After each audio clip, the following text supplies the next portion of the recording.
আবারও স্বাগত জানাই আপনাদের ত্রিপুরা নিউজ 8-এ গন্ডাছড়ার সেই ঘটনার বর্তমান আপডেটস নিয়ে। আমরা ইতিমধ্যেই আপনাদের বিশেষ কিছু বিষয় তুলে ধরেছি, কিন্তু এই মুহূর্তে আমাদের ত্রিপুরা নিউজ 8-এর প্রতিনিধিরা পৌঁছে গেছে গন্ডাছড়ায় এবং সেই ঘটনাস্থলে আমরা দেখতে পাই যে অগ্নিগর্ভ পরিস্থিতির গতকালকে সৃষ্টি হয়েছিল এবং সেখানে বর্তমানে প্রচুর পরিমাণে প্রশাসনিক আধিকারিক মোতায়েন করা রয়েছে। 144 ধারার মধ্যে রয়েছে সেই গোটা এলাকাটি এবং সেখানে 5 জনের বেশি একসাথে একত্রিত হতে দেওয়া যাচ্ছে না বা দেওয়া হচ্ছে না এবং সেখানে প্রত্যেকটি গাড়িকে রীতিমতো চেকিং এর মাধ্যমে প্রবেশ করানো হচ্ছে সেই এলাকার মধ্যে। আমরা এই মুহূর্তে যে চিত্রটি আপনাদের দেখানোর চেষ্টা করছি, এই সেই কলেজ মাঠ যেখানে নাকি আনন্দ মেলা হয়েছিল, আপনারা দেখতে পেয়েছিলেন যেখানে সেদিনের ঘটনাটি সংঘটিত হয়েছিল, সেই মাঠ আমরা আপনাদের দেখানোর চেষ্টা করেছি। এখন বর্তমানে আবারও আমরা সেই চেকিং পয়েন্ট দেখানোর চেষ্টা করছি যেখানে নাকি সম্পূর্ণ চেকিং এর মাধ্যমে প্রবেশ করানো হচ্ছে প্রত্যেকটি গাড়িকে।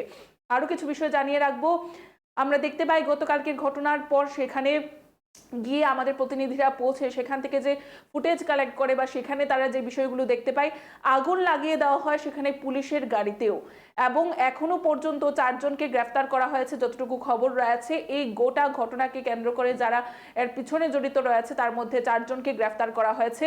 প্রচুর পরিমাণে প্রশাসনিক আধিকারিক ইতিমধ্যে মোতায়েন রয়েছে, প্রচুর পুলিশ কর্মী এমন রয়েছে যারা নাকি গতকালকের ঘটনায় আহত হয়েছেন। সেই জায়গায় পরিস্থিতিকে সামনে নিয়ে আসতে যাওয়ার পর তাদের আহত হতে হয়।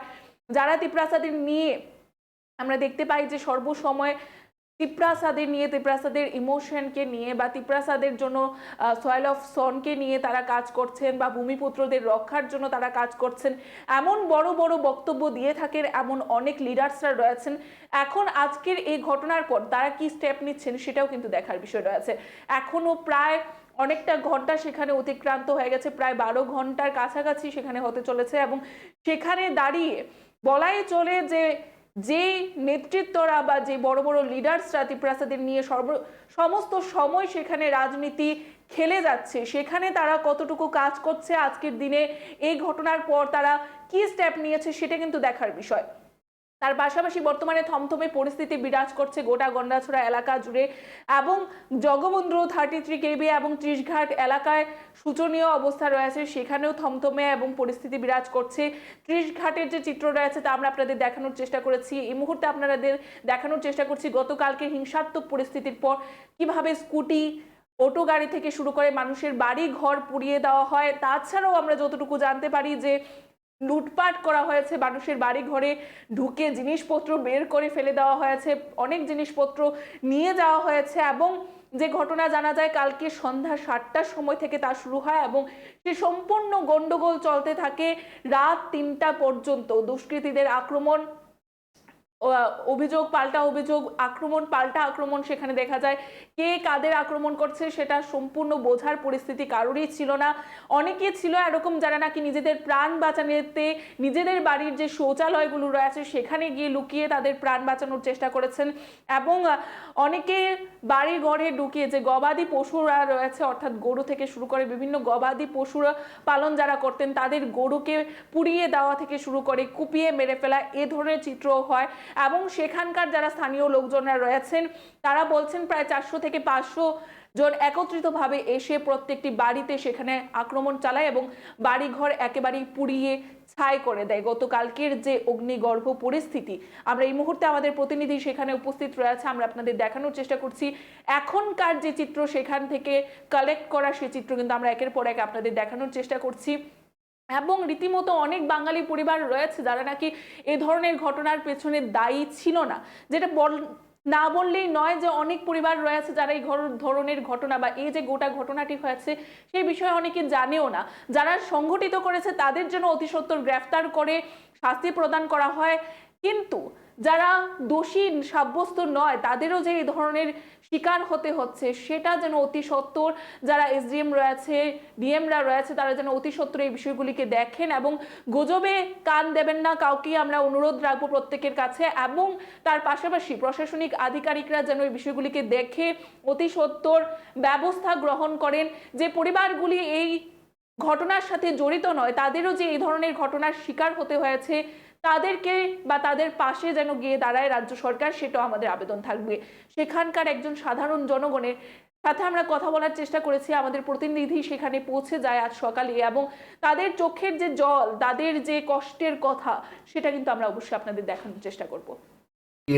বাইরে 2টা ঘর ফুটছে, আর জিনিসপত্র সব নিচে গাড়ি। কেন এই পরিস্থিতি কিছু জানেন? না, জানি না কি পরিস্থিতি। আমরা এখানে কোনো গন্ডগোল হয়েছে না, এই কয়েকদিনের ভিতরে জানিও না। কি হয়েছিল প্রথম, কি হয়েছিল? রাত্রেবেলা তারা দোকান ফাট পড়ছে, কি হয়েছে না হয়েছে এটা। কয়টা বাজবে? এই সময় 7টা। কোথাকার লোক 7টা ছিল? থেকে আরম্ভ হয়েছে। কোথাকার লোক ছিল চিনতে পেরেছেন? না, চিনতে পারছি না। 7টা থেকে আরম্ভ হয়েছে, রাত্র 3টা পর্যন্ত মানে গন্ডগোল করছে। আপনারা কোথায় ছিলেন তখন? বাড়িতেই ছিলেন? বাড়িতে না, আমরা এই লেফটেনের মধ্যে আসলাম। লেফটের মধ্যে লেফটেনের বাড়ি ঘর সব জ্বালিয়ে দিয়ে গেছে? জ্বালা দিয়ে গেছে। আমার 2টা ঘর, এই দোকানটা সব নিচে। আর কি কি হয়েছে কিছু বলতে পারবে? তারপরে গরু বাছুর খুবাই দিয়ে গেছে, অনেক গরুটা পাইছি না। এই ফারাও গরু 3টা গরু ফিরা লাইছে, 3টা গরু ফারছে। এই ফারাও 8-10টা ঘর ফুটছে। এই ফারাও আছে এর মার 10টা ঘর, আর বেশি হইব মানে মানে কি। এইবার তো আছে, এখানে আছে এই 6টা ঘর, এইবার আছে 3টা ঘর, এখানেও আছে 1টা ঘর। তো এখানটা দোকানপাট তো সব পুষছই, বাহি নাই। আর জিনিস সব বেড়ে বেড়ে নিছে এই গাড়ি দিয়া। কি গাড়ি দিয়েছিল ওরা? এটা পিকআপ গাড়ি, O2 পিকআপ গাড়ি। ওই যে কতজন লোক হবে ওরা আসছে? লোক আছে 400-500 হইব। 400-500 লোক হবে। তো অনুমানিক কি, এটাকে তো আর আমরা গণছি না, অনুমানিক 400-500 লোক হইব। তারা লুটপাট করে নিল, বাড়ি বললো আমরা কি দোষ করলাম, আমরা তো তারা কোনো চেষ্টা করলাম না, তাহলে আমরা অত আঘাত খেলে গা। আপনার নাম? নাম অজিত ভৌমিক। প্রশাসনের কাছে কিছু চান কি আপনারা? কি বলতে চান? আমরা রাজ্যের মুখ্যমন্ত্রীর কাছে কি বলতে চান? চাই আমরা সুস্থভাবে যেন আমরা থাকতাম পারি, বসবাস করতাম পারি। আমরা ঝগড়াবাতি করতে রাজি নাই। আমরা এখানে যেমন আমরা যে ক্ষতি হয়েছে, ক্ষতিপূরণ যেমন আমরা ভাই দূরই, আমরা ঝগড়া চাই না, আমরা ক্ষতিপূরণটা যদি যাতে পাই গেলে আমরা চলে, আর সবাই মিলামিশা।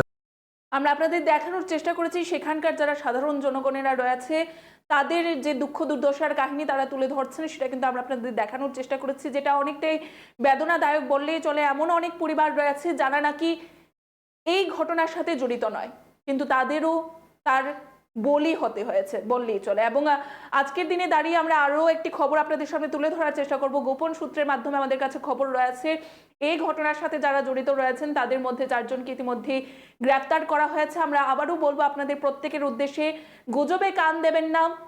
পরিস্থিতি অবশ্যই থমথমে রয়েছে, কিন্তু প্রচুর পরিমাণে প্রশাসনিক আধিকারিকদের সেখানে মোতায়েন রাখা হয়েছে পরিস্থিতিকে নিয়ন্ত্রণে রাখার জন্য, যাতে করে পরবর্তীতে আর কোনো ধরনের হিংসাত্মক পরিস্থিতি না সৃষ্টি হয়, সেদিকে কিন্তু নজর রাখছেন প্রশাসনিক আধিকারিকরা। আমরা আবারও অনুরোধ রাখবো, যারা এই ঘটনার সাথে জড়িত রয়েছে, যারা এই যুবকের মৃত্যুর পেছনে জড়িত রয়েছে, তাদের যেন অতি সত্বর গ্রেফতার করা হয় এবং শাস্তি প্রদান করা হয়। অন্যথা যারা জড়িত নয় তারাও এই ঘটনার বা এই ধরনের হিংসাত্মক পরিস্থিতির বলি হতে হচ্ছে, যেটা একেবারেই কাম্য নয়।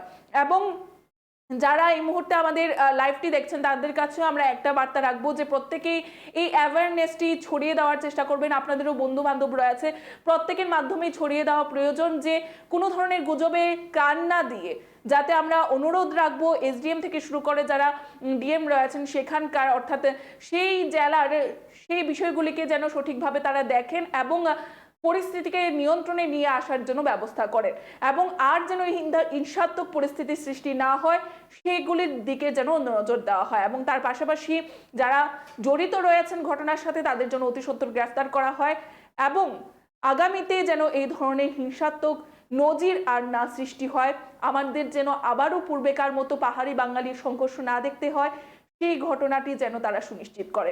এ বলে এখনকার মতো আমাদের বিশেষ লাইভ অনুষ্ঠান আমরা এখানেই শেষ করব। পরবর্তী বিভিন্ন আপডেটস দেখতে অবশ্যই চোখ রাখবেন ত্রিপুরা নিউজ 8 এর পর্দায়। নমস্কার।